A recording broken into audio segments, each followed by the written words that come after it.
Hi, good morning, good afternoon, or good evening, everybody, from wherever we are joining in the world. Thank you all for joining today's session. And just to get the conversation started, if I could just ask people who are joining live, and hello to those of you who are watching on demand as well, if I could just ask people, please, to just pop a message in the chat to explain or to ask, to tell me where you're joining from. Something that you're hoping to get out of today's session would also be great to understand your reasons for joining, and perhaps a little bit about your current context. So where are we teaching? Are we using songs already in our practice? So I'm just going to open the chat. Hello, Donovan from London. Great. And we will make a start from Durham. You use some songs, Jennifer. Great, fantastic. Are they original songs, Jennifer? Hello, Diana.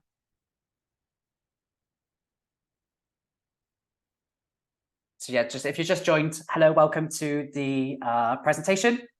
Great, Jennifer, fantastic. So it'd be great to get your insights there as well. Hi, Maria. And we will make a start in the next minutes, just because I know that there's a lot of talks going on this morning. So if you've just joined us, hello, everybody, and welcome. Hi, Sean. I've just asked people to just drop me a message where you're joining from, any information about your current context, and whether we're using songs already, and what we're hoping to get out of today's session. So we've got Helen. Hi, Emma. Primary and secondary, use songs at all key stages. Fantastic. So hopefully you've got you'll be able to get some tips as well, Emma, today, on perhaps share some of your insights as well. That would be really welcome.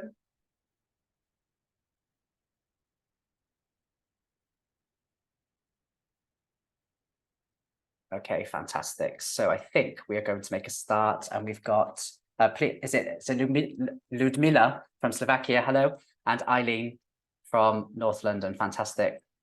Lyrics training, great.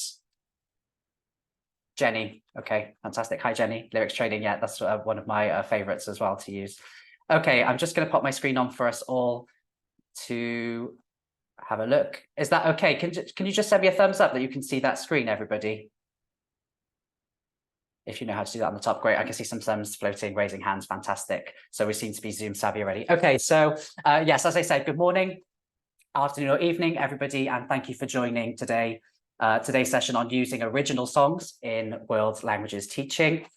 My name is Joseph Mees, and big shout out to the Language Show for hosting this event. And I'm really excited to share with you my practice and my experience of using songs in MFL and world languages teaching. So I teach French and Spanish, and I'm going to do some more introductions in a second.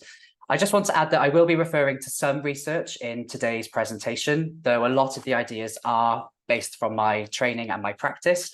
And so we've just been, it's just to be mindful really that any advice is of course based in context, and to apply to our own context may require some adaptation. But I really hope that all of you will have at least something to go away thinking about, or something that you would like to implement in your practice. And we'll come back to that a bit later on at the end of today's session. So just a little overview about myself. I'm the Deputy Head of Languages at Kellett School, the British National School here in Hong Kong. So it's now 6:34 p.m. Here in Hong Kong, 8 hours ahead of the UK. My educational background consists of my undergraduate degree in French and Spanish from my home city of Cardiff.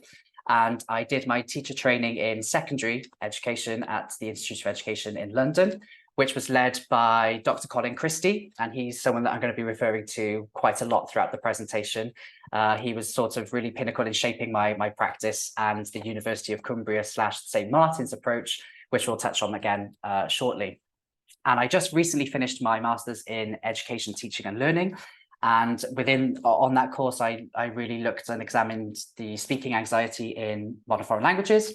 Further challenge in MFL, thank you for the little applause emoji there, and also student voice and the role of student voice in shaping curriculum and ensuring that the curriculum is relevant and motivating for learners. So all of that really has shaped my practice, and I really hope that today, as I said, you'll come out with some ideas or something that you can add to your practice.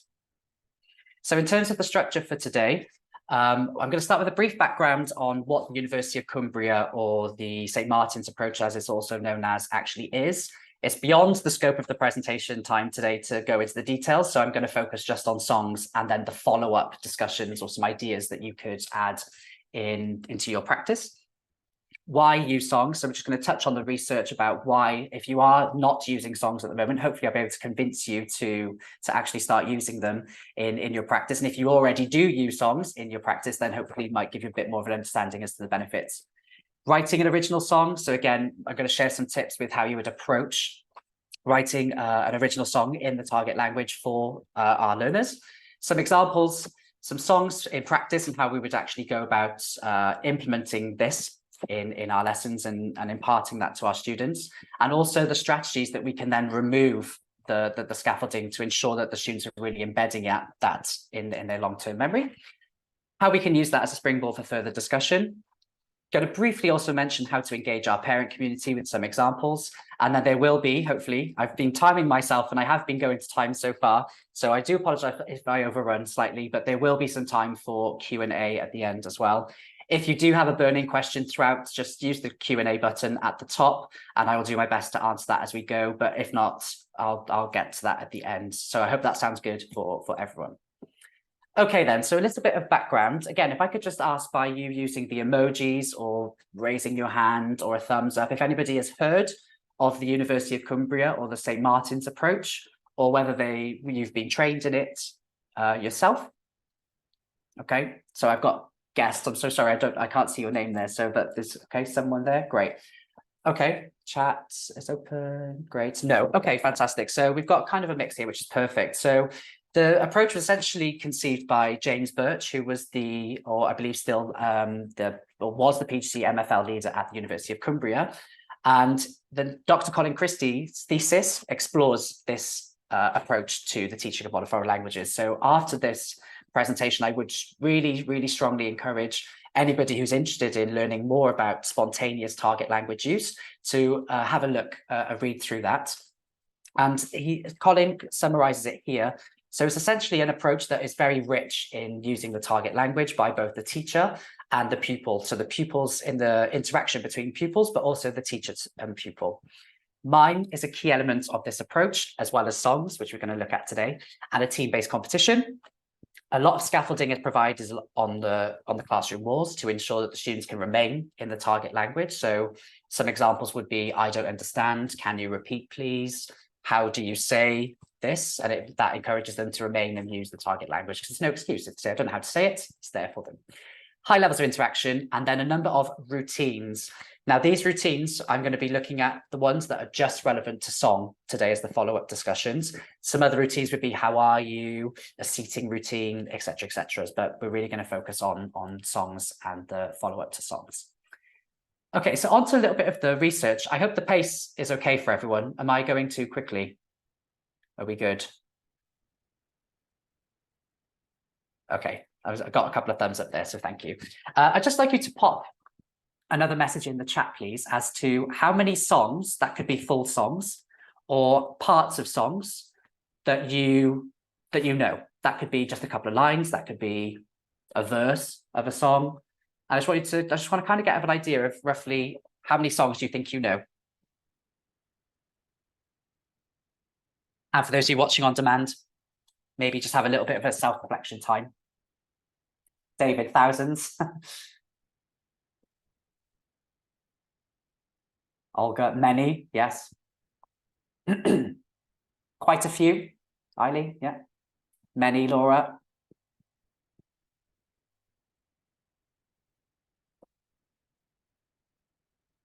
Okay, many, but can't remember the lyrics. Okay, hundreds, Emma. Okay, loads. So these are the answers that I was hoping that you would come up with. And I would certainly agree that there's so many songs that I know without ever necessarily sitting down and studying that song. So how is it that humans in general, why is it that we can either remember the melody or the lyrics? Why is that happening? And elements of these songs, there are many elements to a song. We've got the tune, the melody, the rhythm, the lyrics, which arguably for us as language teachers or educators is going to be key. If we're giving if we want our students to produce the target language in the song, then the lyrics are going to be key. But something else to remember is also that music gives us a feeling, an emotional response. So whether that is, it gets you in the mood for a night out, for example, or whether that's you listen to music to make you feel happier if you're feeling a bit down, whatever it may be, we do tend to associate an emotion with certain types of music. But why? How do we remember? Why is it that sometimes when we walk into our office or our classroom for something, we immediately forget what it is we're looking for? But why is it that I could probably sing you a song, a nursery rhyme from when I was 3 years old? So how is this? And that this woman on a bike would seem to explain this. So we have this idea of a repeated exposure, or of singing to a song or doing something so many times is essentially stored in our procedural memory, which is also referred to here by Finney as motor memory. And it's this idea that we are automizing something. It becomes automatic and we can retrieve it or we can get it back without thinking about it or without much effort. So a recent example that's not language related, I hadn't driven a car for about 6 or 7 years. And I was in Europe over the summer and I hired a car and I thought I'm never going to be able to drive this car. But as soon as I got in the car, and this was on the other side of the road as well, on the other side of the car, I was able to drive. And this is the idea that I've driven so many times that it's just become automized. So if we think about, in a languages context, if we've got a tool that can help our students to retrieve language without necessarily thinking much about it, then for me, we're onto something here. I just received a message in the chat. Through song because the rhymes are the joy of singing. Yes, Ollie, absolutely. So that's linking to the joy of singing, is linking to that feeling that you get as well. Absolutely, for sure. But the main thing that I'm going to go down the route of say is that repetition, that exposure, that repeated exposure and practice is going to be key. Now, some of you may be sitting there thinking, oh, this is for primary school. I can say from experience as a secondary teacher that whilst there may be some challenges in using songs, I'm going to touch on that a little bit later. A lot of the research says that most educators can see the benefits of using songs, but they're just not put into practice. And primary is the sort of the focus of where singing happens. But for me, if we have got something so powerful, then why not exploit it at the secondary level or even adults as well? So this is also supported by Conti and Smith. There's a chapter about using song in the language teacher toolkit. So setting language to memory with a tune helps with subsequent retrieval from memory. And so here we've got this, if we've got an opportunity again to embed key structures or sentence patterns, vocabulary or grammar, then let's use it. I'm just going to keep the chat open. Agreed. Year 11 needs head, shoulders, knees. Yeah. So Emma's written, even year 11 needed head, shoulders, knees and toes in a GCSE paper once. And it's absolutely correct that I also use songs at A level with that really difficult, if there's some really difficult subjunctive verbs or really difficult subjunctive phrases, then let's use it. Let's really share these strategies with our students. One thing I will mention on this idea of vocabulary is that me personally, and please feel free to disagree for those of you who are using original songs in your lessons already, I would prefer to not have just vocabulary lists. And I personally would prefer to have vocabulary fitted into a key structure or a key pattern. And this is to allow, we can model language in context to our students, but also then give them a skeleton from which they can manipulate the language for their own use. If we just give them a list of vocabulary, that could be then difficult to put that into a structure or to use it correctly. So I will say that whilst, yes, we may want to put some of the more challenging vocabulary in the song, it may be that better to put it into a key structure or into a sentence pattern. So other reasons, I'm going to go through this fairly quickly. As Ollie mentioned, the joy of singing from Dr. Colin Christie's thesis, lessons are fun and enjoyable with reference to songs. And this also can contribute to a positive learning environment, which goes back to that idea of having that emotion tied to it. It's also an opportunity for repetition and practice in a less anxiety-inducing way. So we can drill songs, but it's done in a more light-hearted or less anxiety-inducing way. And this is going back to the theory of the affective filter that Krashen talked about, that high levels of anxiety can raise a barrier that stops language being acquired.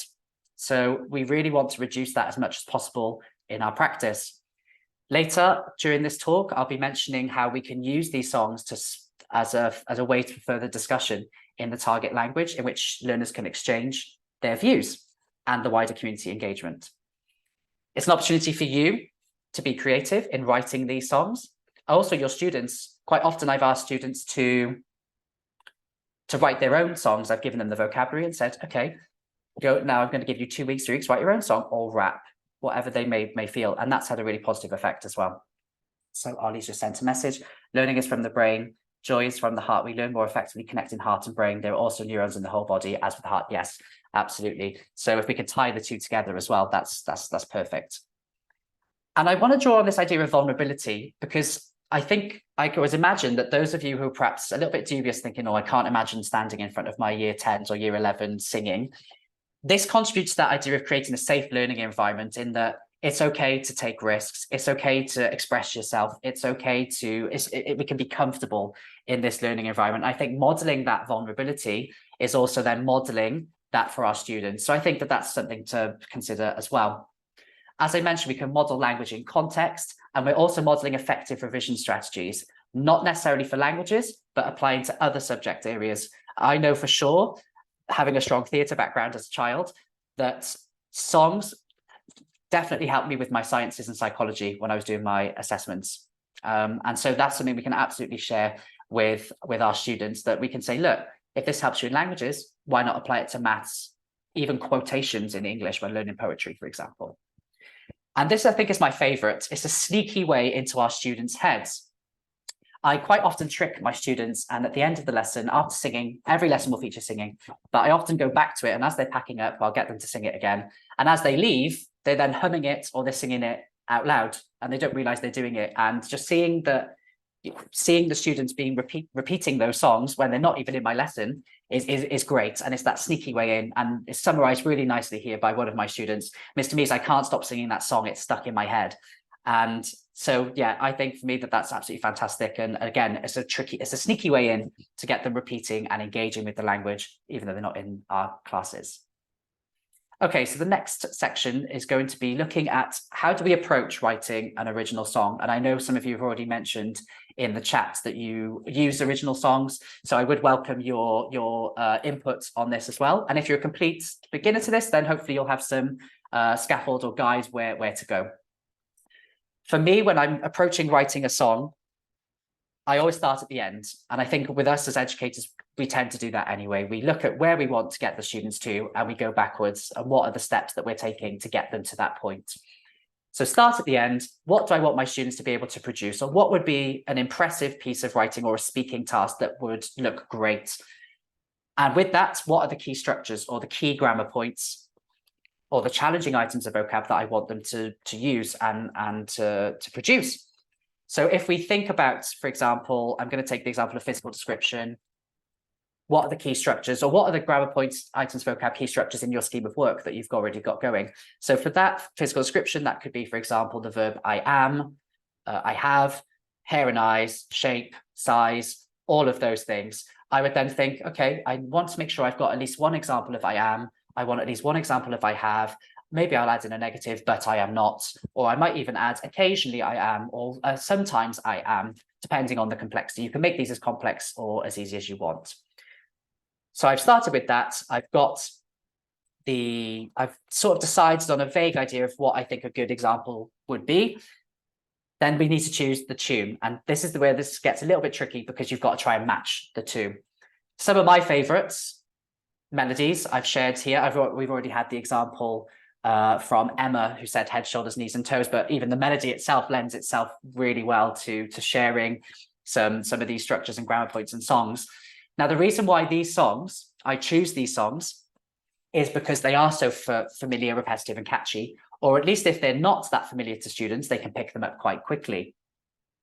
I would say on the note of pop songs, I have seen pop songs work, but I would say that they have limitations in that they age quite quickly, and that they can occasionally be less repetitive or less catchy than, say, for example, Twinkle, Twinkle, Little Star, or If You're Happy and You Know It, Clap Your Hands, which repeats. So I have seen pop songs work effectively in practice, but the practitioners that I've seen haven't necessarily used the whole song. So I would say familiar and catchy, short and snappy are more effective from my view. I mean, please disagree if you are already doing that in your practice.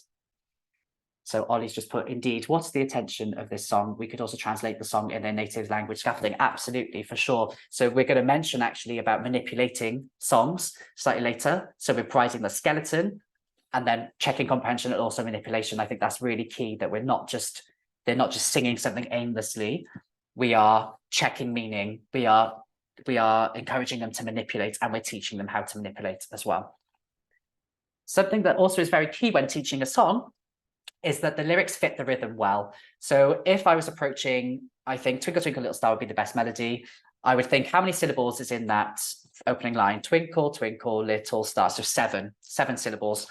I might think, okay, then what elements of vocab or structures are 7 syllables that forms a sentence? So one that off the top of my head, primero me levanto a las 6:30, off the top of my head. And that fitted perfectly well on the daily routine. So for non-Spanish speakers, firstly, I get up at 6:30 in the morning. So make sure that it fits that rhythm really, really well. I think it can be tempting sometimes to fit so much in that we're actually then not picking up on that familiarity, repetitive and catchy tune. And that's not too long. And having this repetitive melody and regular rhythm is supported by research from this year as well. Okay, so I've got one example of an original song that I have written for when did I write this? 2 years ago, I think, for my beginners Spanish students on the daily routine. And when I approached the writing of this song, I thought, okay, what do I want them to be able to produce with daily routine? I want them to use in the morning, in the afternoon, in the evening. I want them to use the vocab. I wake up, I get up, I have breakfast, I go to school, I do this, I do that. I also want them to use the time. So at 6, at 6:45, at 3 o'clock. So as you can see, I've got, for those of you who don't, not Spanish speakers, I can very quickly translate. So in the morning, I wake up at 6. Afterwards, I get up and I eat breakfast. At 6:45, I shower and I get dressed. Then I go to school. In the afternoon, I get home at 3. I eat dinner. Then I do my homework. At 7 p.m., I watch the TV. Afterwards, I brush my teeth. And at 9:30, I go to bed. So I've got an example of the minus, so of the quarter to the hour. I've got an example of half past the hour, and I've got an o'clock. So I've really tried to think about what structures can I put in here. And I noticed after doing this over and over and over again with my students, they were able to produce this and manipulate it successfully. Because even those students that maybe find challenging to manipulate language, it's not particularly that challenging to change seis to cinco or to 7 or to 8. So we can really have this manipulation going with our students and providing support for them as well. So I'm just going to quickly sing for you that first little bit. So the melody is if you're happy and you know it, and the clap along, sing along if you want to as well. Okay, so we've got por la mañana me despierto a las 6. Después me levanto y desayuno. A las 7:45 me ducho y me visto, luego voy al instituto. I'm not going to sing the rest, but hopefully you can see that I would like to thank you for the applause, everybody. Thank you very much. I'll sign autographs. I was joking. Hopefully you can see that that synced quite well with the original, and that only contributes to that catchiness, that what I like to call the stickability factor. We want to get inside our students' heads. We want them to be repeating this over and over and over again. So that's one example from Key Stage 3 beginners level. Moving on to Key Stage 4, this is one that I wrote recently, actually, and this is for Key Stage 4, as I said, on recent holidays. So we've got, I'm not going to sing this one for you, unfortunately, due to time, but I've put the English translations there for you as well. So we've got last year I went to Spain. We've also got, so we've got the preterite tense here. We've got opinions with lo passé. We've got different forms of the verb. So not just I, but we. We've also got the imperfect tense, so describing what there was to do, the location. We've got time markers. So on the first day, later, some complex verbs that the students, these are irregular in Spanish. So I thought, right, I'm going to throw those in because they always throw my students off. So I need to make sure that I get those in. So that'd be an example of using language that is difficult vocabulary, but in context.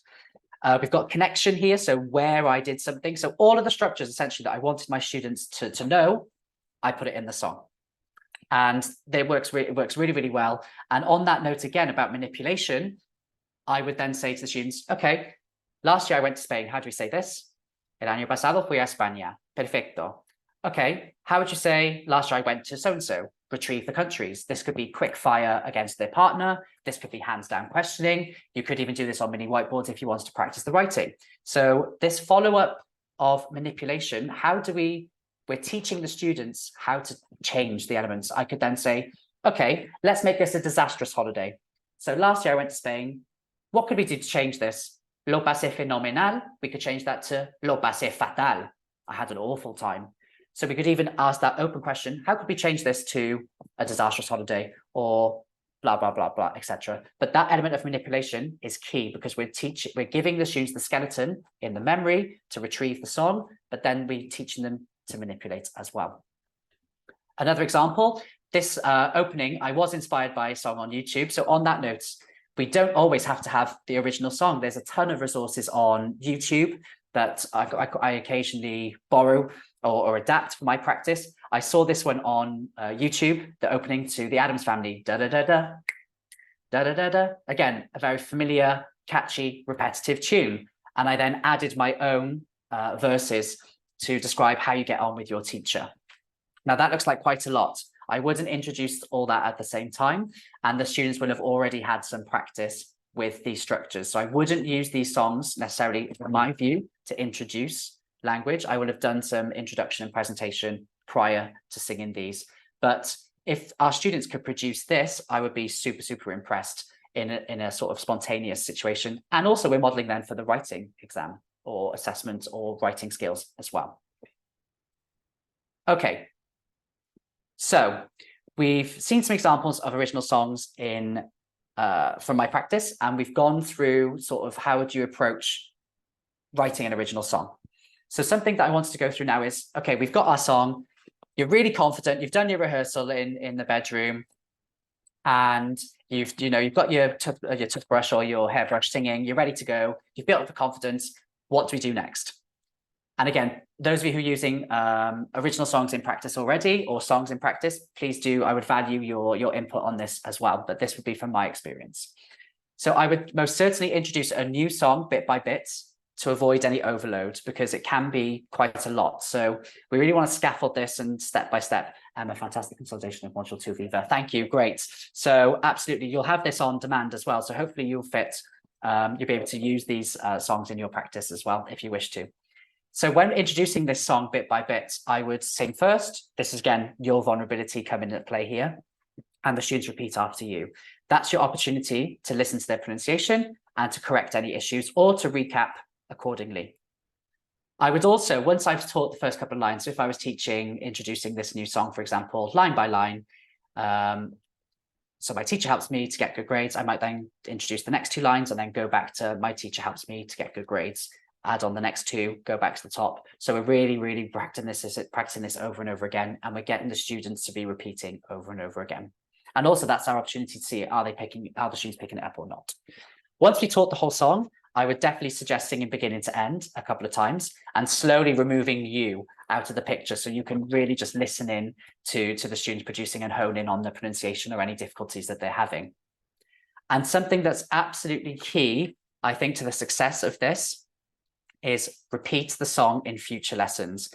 Just as you would with any behavior management technique, just as you would with implementing any new routine, we have to be consistent with it. The first time, it may not be received well, but we have to keep going with it. And going back to the research about how things are proceduralized or automized, we have to ensure that it's done repeated and we have that repeated exposure. So even if you're thinking, this would never work for my secondary students, I could never see myself singing in front of my year 11s.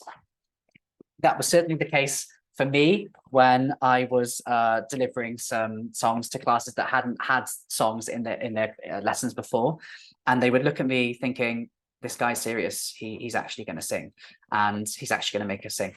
And so for the first couple of lessons, I was actually singing on my own, but fine.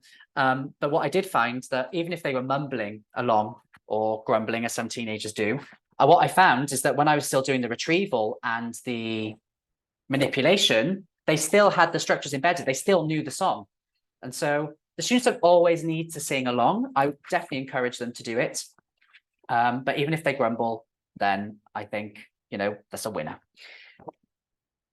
Sorry, Ellie's put a message. Love it. My year 10 students create a rap in German recently to practice separable, and they are brilliant. Music is magic. Great. So Ellie's already highlighting there as well an example from her practice and really celebrating the power of it. I absolutely agree. Rap as well. I forgot to mention rap. It also has a fantastic place because it's that rhythm, it's that repetition. I have in the past used a metronome as well to keep them on rhythm, but also the students tend to like going faster and faster and faster. So I'm not sure if that's something you could play with, Ellie, as well, in challenging the students to recite that quicker and quicker and quicker. When the students are confident with the song, this is your chance to be creative. So we could split from the whole class and you could say, okay, let's sing it in an operatic way, or let's sing this in as Mickey Mouse, as I've done in the past. I don't know why, it's just the first thing that came into my head. You could also split them into teams or to small groups, singing in a canon. So one group would start singing, then the next group behind would sing after the first two lines, and then we've got them singing all at different points of the song. And that really builds a sense of cohesion because they have to really focus on the section of their song that they're singing. They really love that, something that I do quite often. I have got solos. Not sure how you feel about solos, but I think that's going to depend on your relationship with the class, because of course we don't want to make our students feel anxious. I have said to a couple of my students, for example, that I know they know the song, they're just singing, yeah. And I said, if you don't sing along, you'll be singing to me at break time, a solo. Oh, okay, I'll sing. So that sort of secondary behavior.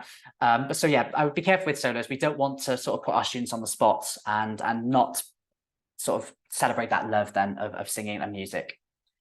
I've already mentioned this, so I'm going to go through that quite quickly, but regular comprehension checks. So do the students actually know what they're singing? I think that's going to be key because they're not going to be able to manipulate it unless they know what they're singing.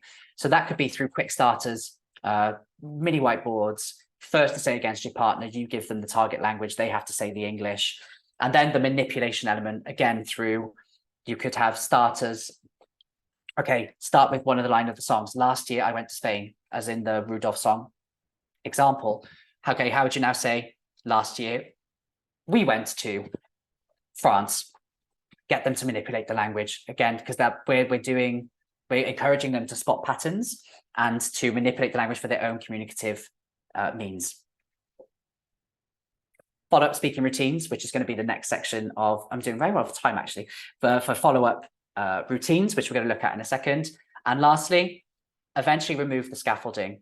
We need to ensure that for this, we need to ensure, we need to check, are the students embedding this? Are they able to retrieve it from memory? If not, we need to be doing some more repetition.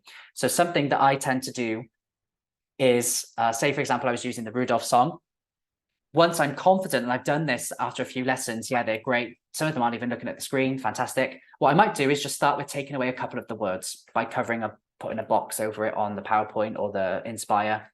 Just a couple of the words to start, encouraging them to retrieve, because also they have to read the sentence to ensure that it's making sense, that what they're going to say is making sense, right? You could have the translation on the side. I tend not to do that usually, but you could have it there if you want them to sort of figure out, like a bit of a ping pong translation, as Gianfranco Conti, for those who are familiar with his method, might be similar to the ping pong activity. So yes, this element of manipulation and covering and embedding into the memory is key. So remove the scaffolding. And it's also a nice challenge to say, do you think you can do it without the lyrics now? And they quite often say, yeah, let's try. So that's also a key part of that, embedding it into memory.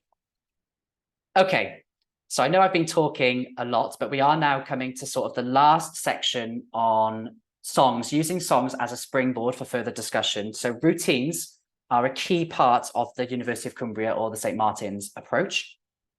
And according to the Ofsted Research Review series for 2021, it's really important that language teachers are creating opportunities for the students to try out the target language.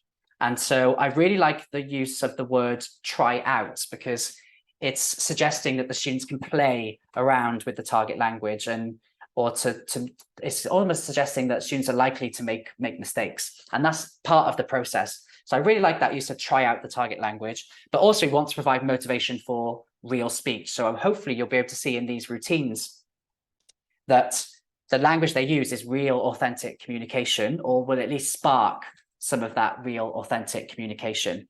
So rather than, I know that in our curriculum, sometimes we are dictated by exam content, but hopefully you'll see that the real speech, so rather than I have 3 dogs, but I don't have a cat, we will have students saying, I agree with you, I disagree with you, I think this is right, that's a great idea, etc., etc. So hopefully you'll be able to see that coming through these routines.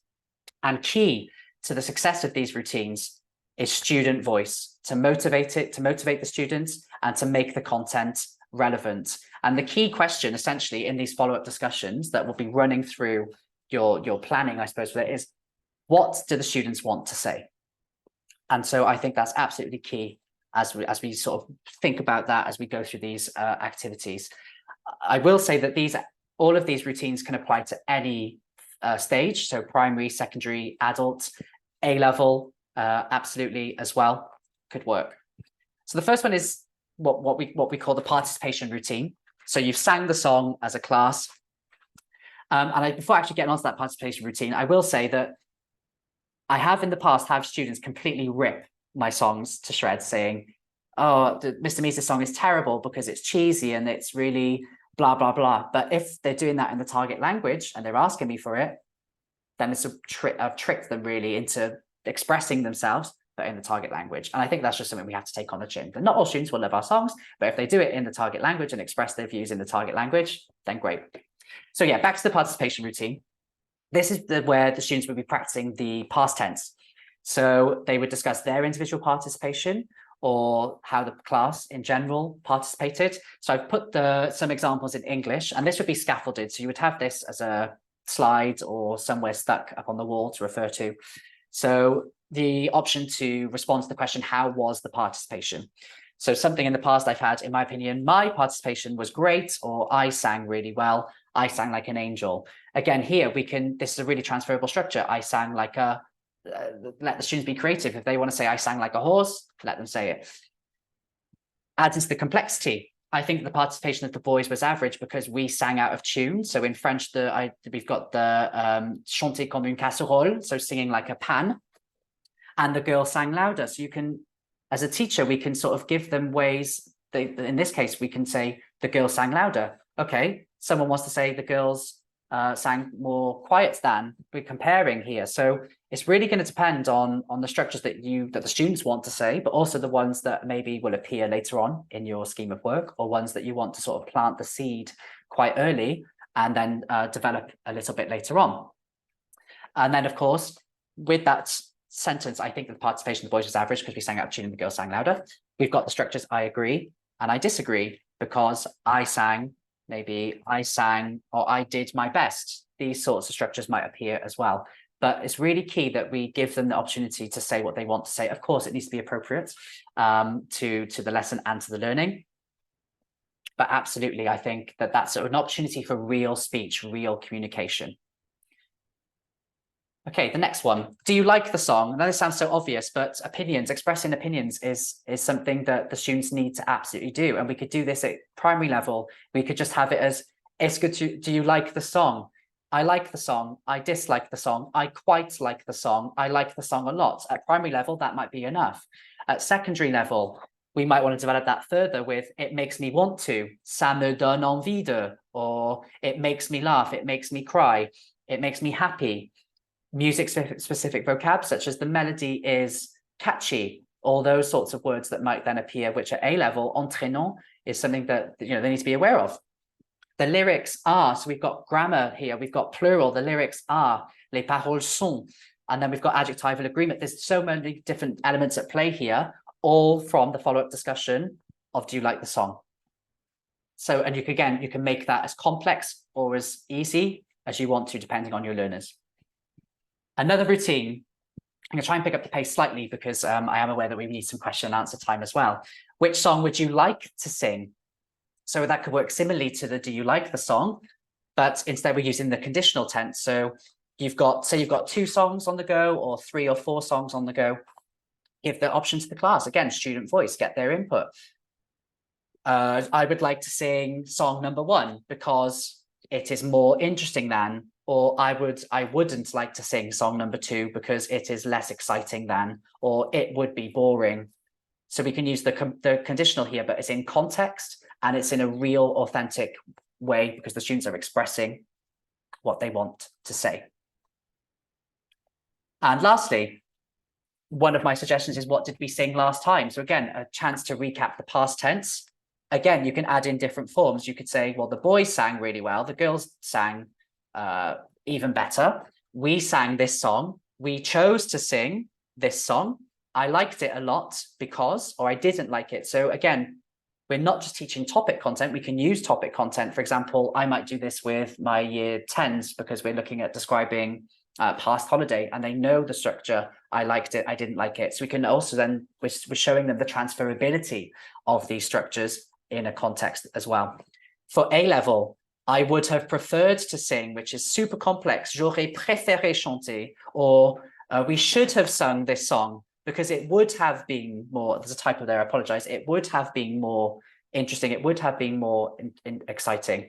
So I hope that that sort of sparked some creative thought about that we can really exploit the song in a memory way and to embed structures and to practice and to show our students how to manipulate while also following up and embedding tenses, grammar, so many other things, structures in the follow-up discussions as well.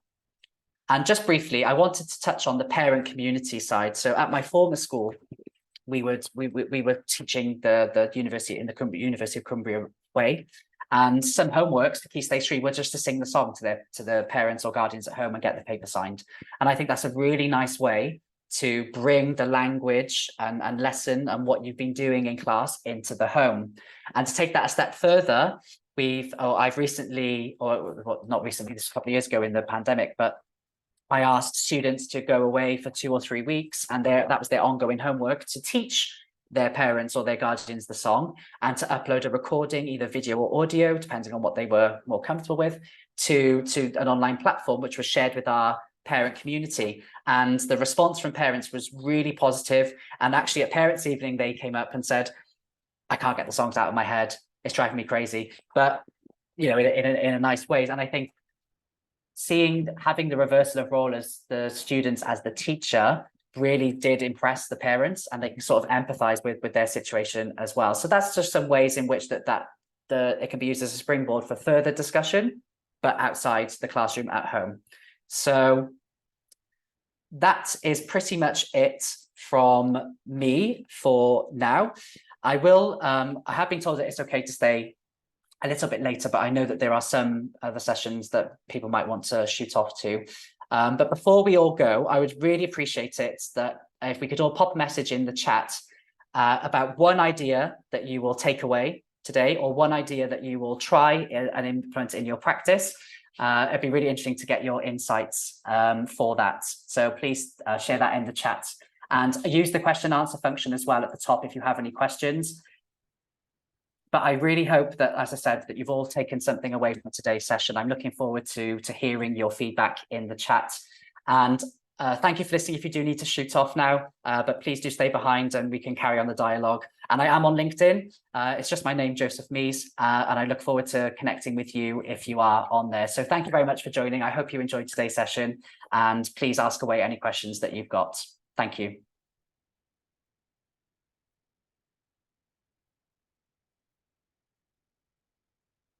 Okay, so we've got Serena. Thank you, Serena. I hope that you found that interesting and you can apply that to your practice. Sean, what's an excellent session. Thank you, Sean. That's very kind. I hope you found that useful and that you've got something to go away thinking about. Lily, multiple songs, great ideas. Thank you. Thank you very much, Lily. That's very kind. I hope you found that useful and that you've got some ideas now to go away and implement to practice. Jennifer, definitely use nursery rhyme tunes. Great. Yeah, so that catchiness, that stickability factor, we really want to get that stuck in our students' heads. Thank you. Sean, love the idea of language development after the song. Great. Absolutely fantastic. So again, that can be as simple or as complex as you want it to be, Sean. Windsor, make use of a series of genre rap original songs and things which are always popular. Great, Windsor. So yeah, really making that relevant to our students. Christina, thank you. Thank you very much. Thank you, Windsor. Stephanie, merci. Cecilia, thank you so much for all the great ideas. Thank you. You're welcome, Cecilia. Is there anything in particular, Cecilia, that you're going to implement?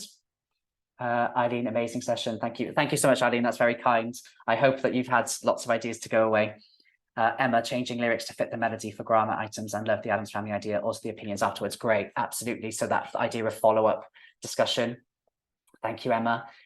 Delphine, motivating to get out of my own voice. Great. As I said, it's the vulnerability factor, right? And modeling that to our students, I think, is so powerful. So thank you, Delphine, and good luck with singing. Nuria, great ideas to use with songs. Thank you very much, Nuria. I'm glad you enjoyed the session.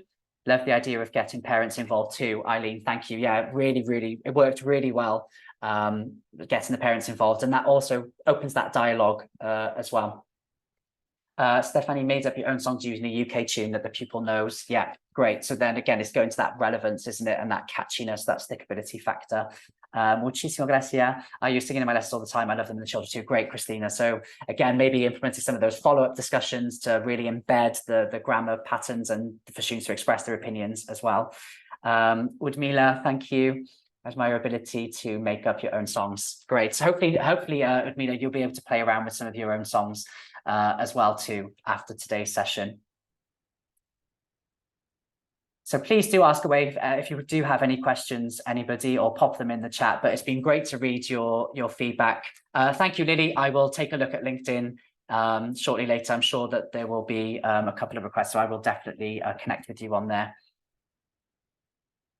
But thank you all, everybody. You've been really responsive to a lot of the ideas and really open. So thank you all for your sort of open-mindedness and positivity throughout the session. If there aren't any questions, I will leave it there. And as I said, my LinkedIn is on there if you would like to connect and to continue discussing the dialogue, etc. But thank you all for your time. And I hope you found today's session useful. Thank you, everybody. Bye.